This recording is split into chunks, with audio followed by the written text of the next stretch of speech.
আসসালামু আলাইকুম ওয়া রাহমাতুল্লাহি ওয়া বারাকাতুহু। ফেসবুক পেজ কিভাবে গ্রো করবেন এই সম্পর্কে অসংখ্য ভিডিও আমি আমার ইউটিউব চ্যানেল এবং ফেসবুক পেজে আপলোড করেছি, কিন্তু অনেকেই ফেসবুক পেজটা গ্রো না করার যে কারণ বা কারণগুলো সেগুলো জানেন না, যার কারণে এই যে অসংখ্য টিপস জানার পরেও আপনার পেজটাকে আপনি গ্রো করতে পারছেন না।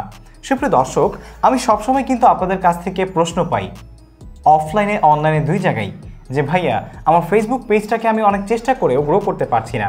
কখনো কখনো রাস্তাঘাটে যখন আসলে আমার অনেক অডিয়েন্সের সাথে বা সাবস্ক্রাইবারের সাথে দেখা হয়ে যায়, তখন তারাও অনেকেই আমাকে জিজ্ঞাসা করে, মানে ভালো মন্দ জিজ্ঞাসা করার পর, যে ভাইয়া আমার ফেসবুক পেজ আছে কিন্তু সেটাকে আমি কেন গ্রো করতে পারছি না। ওকে, তাদের জন্য এবং আপনাদের জন্য, আপনারা যারা জানতে চান যে ফেসবুক পেজ গ্রো করে না আসলে কেন বা গ্রো না করার কারণগুলো কী কী, তাদের জন্যই আজকের এই ভিডিও। আজকের ভিডিওতে আমি 5টি খুবই গুরুত্বপূর্ণ এবং বিগেস্ট কারণ আপনাদের সাথে শেয়ার করব, যেই কারণে আপনার ফেসবুক পেজ কিন্তু গ্রো হচ্ছে না। তার মধ্যে 1 নম্বর হচ্ছে lack of consistent and content quality. সুপ্রিয় দর্শক, আমরা ফেসবুক পেজ খুলে বসে থাকি কিন্তু সেখানে কনসিস্টেন্সি বা ধারাবাহিকতা বজিয়ে চলি না কন্টেন্ট আপলোড করার ক্ষেত্রে, পোস্ট করার ক্ষেত্রে, অথবা যেটা আমাদের ফেসবুক পেজের এঙ্গেজমেন্ট বাড়ানোর জন্য দরকার সেটা করার ক্ষেত্রে। আপনি ধারাবাহিকভাবে কাজ করে যাবেন, চেষ্টা করবেন প্রতিদিন আপলোড করতে, প্রতিদিন পোস্ট করতে। সম্ভব না হলে যত দ্রুত বা যত ফ্রিকোয়েন্টলি সম্ভব সেটা করবেন, কারণ আপনার কনসিস্টেন্সি যদি না থাকে তাহলে কিন্তু অডিয়েন্স আপনাকে ভুলে যাবে। এবং দ্বিতীয়ত হচ্ছে আপনার কন্টেন্ট কোয়ালিটি। কন্টেন্ট কোয়ালিটি যদি প্রথমটার মধ্যেই দ্বিতীয়, কন্টেন্ট কোয়ালিটি যদি আপনার প্রপার না থাকে, এই সময়টা কিন্তু খুবই আসলে একটা ঝড়ের সময়, যে সময়ে এই যে স্রোত, এই ঝড়ের যে বাতাস, এই বাতাসের মধ্যে অডিয়েন্স এখন কোয়ালিটি বোঝে।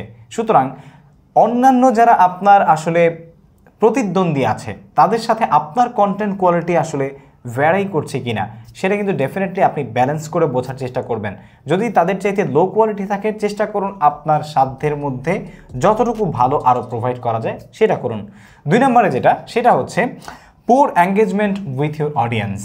আপনার অডিয়েন্সের সাথে খুবই দুর্বল এঙ্গেজমেন্ট বা অডিয়েন্সের সাথে যে আপনার কানেকশন সেটা খুবই দুর্বল। অডিয়েন্সের এঙ্গেজমেন্টকে গুরুত্ব দেওয়ার চেষ্টা করুন। যদি তারা মেসেজ করে, তারা যদি কমেন্ট করে, সেগুলো রিপ্লাই দেওয়ার চেষ্টা করুন। এবং তারা যদি কোনো কন্টেন্ট সম্পর্কে আপনাকে রিকোয়েস্ট করে, কোনো কিছু তাদের ভালো না লাগে, তাহলে সেগুলো করার এবং সেগুলো পরিত্যাগ করার চেষ্টা করুন। তাদের অডিয়েন্সের চাহিদানুসারে আপনি যদি আপনার পেজটাকে পরিচালনা করেন তাহলে ডেফিনেটলি অডিয়েন্স এঙ্গেজমেন্টটা কিন্তু রিচ হয়ে যাবে, যার কারণে আপনার কন্টেন্ট এবং ফেসবুক পেজ দুটোই গ্রো করবে খুবই সহজে। পরবর্তীতে 3 নম্বরে যেটা রয়েছে সেটা হচ্ছে ineffective use of Facebook page features and tools. তার মানে হচ্ছে আপনার ফেসবুক পেজে যে ফিচার্সগুলো বা যে টুলসগুলো আপনি পেয়েছেন অ্যাজ এ কন্টেন্ট ক্রিয়েটর বলেন বা অ্যাজ এ ফেসবুক পেজ ওনার বলেন বা পোস্ট ক্রিয়েটর বলেন, সেগুলোর প্রপার ব্যবহার কিন্তু আপনি হয়তো বা করছেন না। এর মধ্যে রয়েছে স্টোরিজ, পোস্ট ক্রিয়েট করা, পোলস ক্রিয়েট করা, বা আপনার হচ্ছে লাইভে যাওয়া। এই যে এই কাজগুলো, এগুলো হয়তো বা আপনি নিয়ম করে করছেন না, শুধু আপনি ভিডিও আপলোড করে যাচ্ছেন বা ছবি পোস্ট করে যাচ্ছেন, কিন্তু কখনো একটা স্টোরি দিচ্ছেন না, সপ্তাহ চলে যাচ্ছে, মাস চলে যাচ্ছে, কখনো একটা লাইভ করছেন না। এই কারণে আপনার পেজের যে প্রপার মানে চারিদিক থেকে যে পরিমাণের আসলে এঙ্গেজমেন্টটা প্রয়োজন সেটা কিন্তু আসলে সেটা গ্রহণ করতে পারছে না বা আহরণ করতে পারছে না। এটা খুবই ইম্পর্টেন্ট। যদি আপনি চান যে আপনার ফেসবুক পেজটাকে গ্রো করতে, তাহলে ডেফিনেটলি সেটার যে টুলস এবং ফিচার্সগুলো আছে সেগুলো ব্যবহার করুন।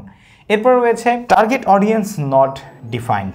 তার মানে হচ্ছে আপনার ফেসবুক পেজের অডিয়েন্স কারা সেটা আপনি ডিফাইন করতে পারছেন না বা নির্ধারণ করতে পারছেন না। দেখুন, আপনার ফেসবুক পেজটা আপনি কাদের জন্য তৈরি করেছেন বা এখানে যে কন্টেন্টগুলো আপনি পোস্ট করবেন সেটা কাদের জন্য সেটা ডেফিনেটলি আপনাকে ডিফাইন করতে হবে। যদি আপনি সেটা ডিফাইন করতে পারেন তাহলে তাদেরকে টার্গেট করে আপনার ডেফিনেটলি যে কন্টেন্টগুলো বা যে পোস্টগুলো আছে সেগুলো আপনি কিন্তু ডিটেল টার্গেটিং করে বানাতে পারবেন, যাতে করে সেটা আরও বেশি ইফেক্টিভ হবে এবং ট্রানজ্যাকশনাল যে কমিউনিকেশনটা আছে সেটা কিন্তু প্রপার হবে। ডেফিনেটলি চেষ্টা করবেন আপনার অডিয়েন্সকে ডিফাইন করার, এটা খুবই গুরুত্বপূর্ণ। আর পরবর্তীতে আমাদের কাছে যেটা রয়েছে সেটা হচ্ছে 5 নম্বরে neglecting analytics of your Facebook page. আপনার যে ফেসবুক পেজ আছে সেই ফেসবুক পেজের যে ইনসাইট আছে বা অ্যানালাইটিক্স আছে সেটাকে অবহেলা করা। আপনার ফেসবুক পেজে আপনি যখন আসলে মেটা বিজনেস সুইটের মাধ্যমে ঢুকবেন, সেখানে কিন্তু ইনসাইট একটা সেকশন দেখতে পারবেন।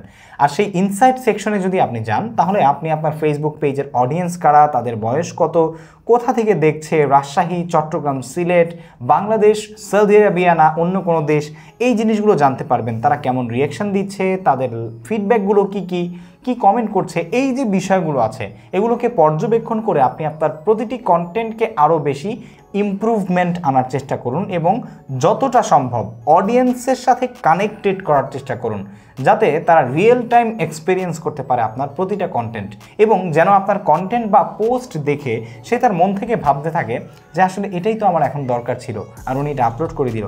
Definitely this Facebook page is goes for me, মানে এই ফেসবুক পেজটা আমার জন্যই, আমি এটাকে একটু ফলো করে রাখি, হয়তো বা ভবিষ্যতে এটা থেকে আমি আরও ভালো কোনো বেনিফিট পাবো বা কোনো তথ্য পাবো। সো আই হোপ আপনারা বুঝতে পেরেছেন যে এই 5টি জিনিস কিন্তু খুবই গুরুত্বপূর্ণ। যদি ভিডিও ভালো লেগে থাকে অবশ্যই একটি লাইক দিবেন, কমেন্ট করে জানাবেন কেমন লাগলো। সেই সাথে অবশ্যই এখন থেকে এই যে কারণগুলো, সেই কারণগুলো এড়িয়ে চলার চেষ্টা করবেন, আর যেগুলো টিপস দিয়েছি সেগুলো মানার চেষ্টা করবেন, তাহলে আপনার ফেসবুক পেজ গ্রো করবে। দেখা হচ্ছে পরবর্তী ভিডিওতে। আসসালামু আলাইকুম।